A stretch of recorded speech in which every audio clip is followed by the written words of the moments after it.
ఎమ్మడబడి ఇబ్బంది పడుతున్నటువంటి పరిస్థితి ఈ రోజు మీరు కల్పిస్తా ఉన్నారు.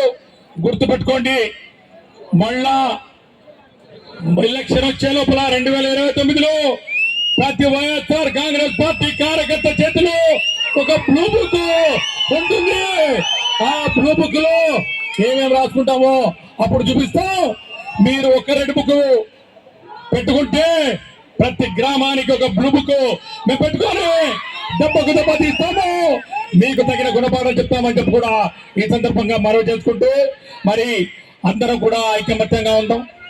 ఈ పరిస్థితుల్లో మనం అందరం కూడా శివయ్యకు మనం పరిపూర్ణమైనటువంటి సహాయ సహకారాలు అందించాల్సినటువంటి అవసరం ఉంది.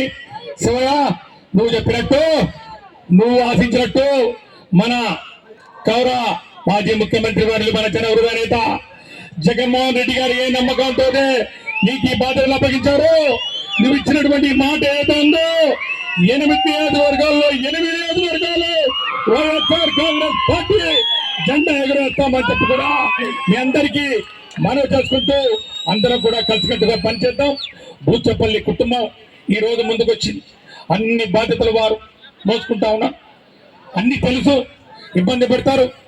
వ్యాపార పరంగా కానివ్వండి, రాజకీయంగా కానివ్వండి, అమ్మను కానివ్వండి, జిల్లా పరిషత్ చైర్పర్సన్ కానివ్వండి, ఎమ్మెల్యేగా కానివ్వండి, ఇప్పుడు జిల్లా అధ్యక్ష పదవి తీసుకుంటున్నటువంటి విషయంలో ఈ జిల్లాలో ఉన్నటువంటి అన్ని కళ్ళు కూడా వాళ్ళ మీద ఉంటాయి.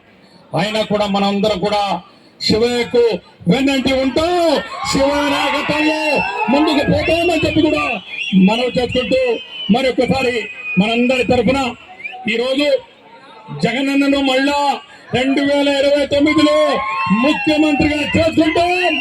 కార్యకర్తలని ఖచ్చితంగా ఏదైతే మరి నష్టం జరిగిందో గత 5 సంవత్సరాల కాలంలో అన్ని గమనించుకున్నాం, అన్ని నేర్చుకున్నాం. కాబట్టి ఖచ్చితంగా కార్యకర్తలకు పెద్ద వేసి మీ ఆశీస్సులతోటి మీరండగా ఉంటేనే ఈరోజు మేము పచ్చగా ఉంటాం.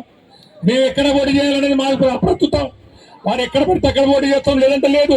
కానీ జగనన్న ముఖ్యమంత్రిగా చెప్పుకోవాల్సినటువంటి బాధ్యత మనందరి మీద ఉందని చెప్పి కూడా మనం చేసుకుంటూ వేలాది సంఖ్యలో తరలి వచ్చినటువంటి మీ అందరికీ కూడా పేరు పేరున చేతులు జోడించి పాదాభివందనం తెలియజేసుకుంటూ జై జగన్, జోహార్.